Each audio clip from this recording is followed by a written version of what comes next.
Good morning, everyone. Thank you for being here. As we prepare for the school year to begin, I want to use this professional development day to talk about something that's just not a requirement, but a responsibility, and that's campus safety. This responsibility doesn't just rest on one person's shoulders, but rather it rests on all of ours together. Because as Thomas Armstrong reminds us, in educational leadership, school safety starts from within. That means our mindset, our daily habits, and our willingness to take action are all critical to creating a secure, responsive school environment. Let's talk about shared leadership, shared responsibility. Because safety leadership doesn't only come from the top. Let me zoom in on that real quick.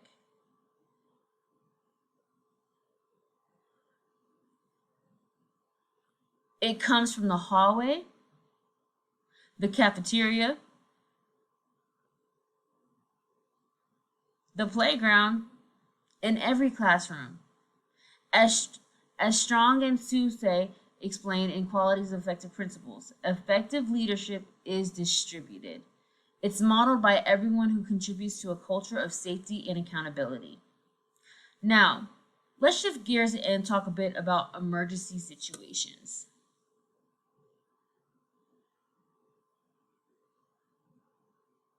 We have three priority safety situations: medical emergencies, which are here,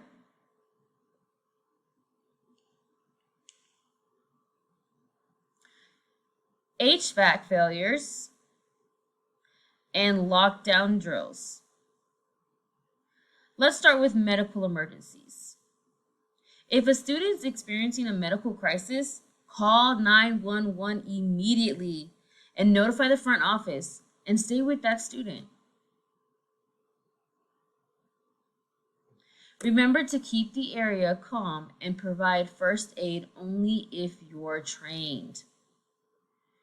During HVAC failures, including poor air quality and extreme temperatures or system failures, these situations can make the building unsafe. Be sure to notify the front office at once. Leadership will then assess and communicate next steps. This could include relocating students to a new class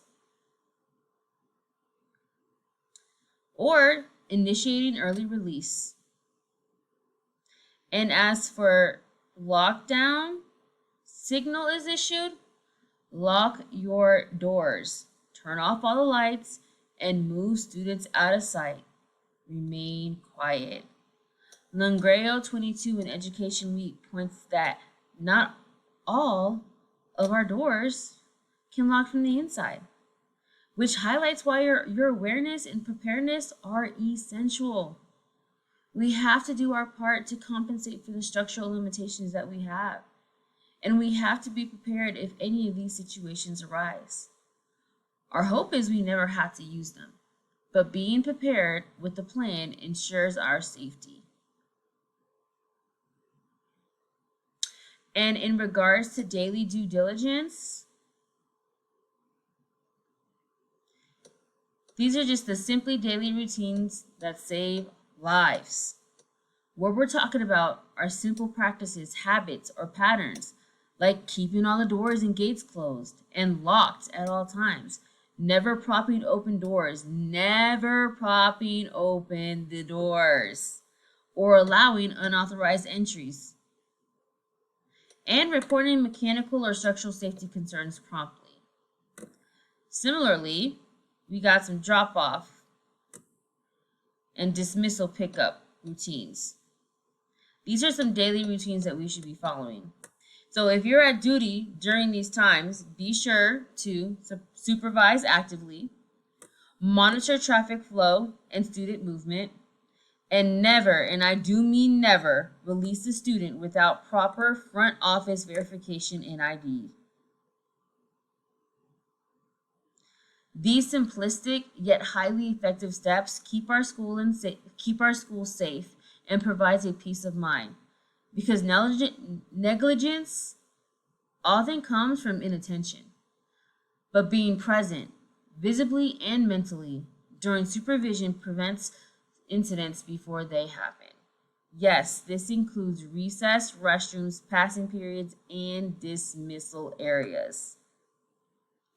And to give our parents a peace of mind, we will always strive to provide clear communication to our parents. Clear communication is vital. So, in the case of a safety issue, we will send messages out through official school platforms, things like email, phone, and websites. But we will never use social media accounts or spread unofficial information. In closing, I want to invite you to read the safety brochure for additional information of the safety protocols of our school. Also, I want to reiterate that safety starts with us. With consistent vigilance, shared leadership, and the right protocols in place, we can ensure that our school is not just a safe place to learn, but a place where everyone feels secure and supported. Thank you.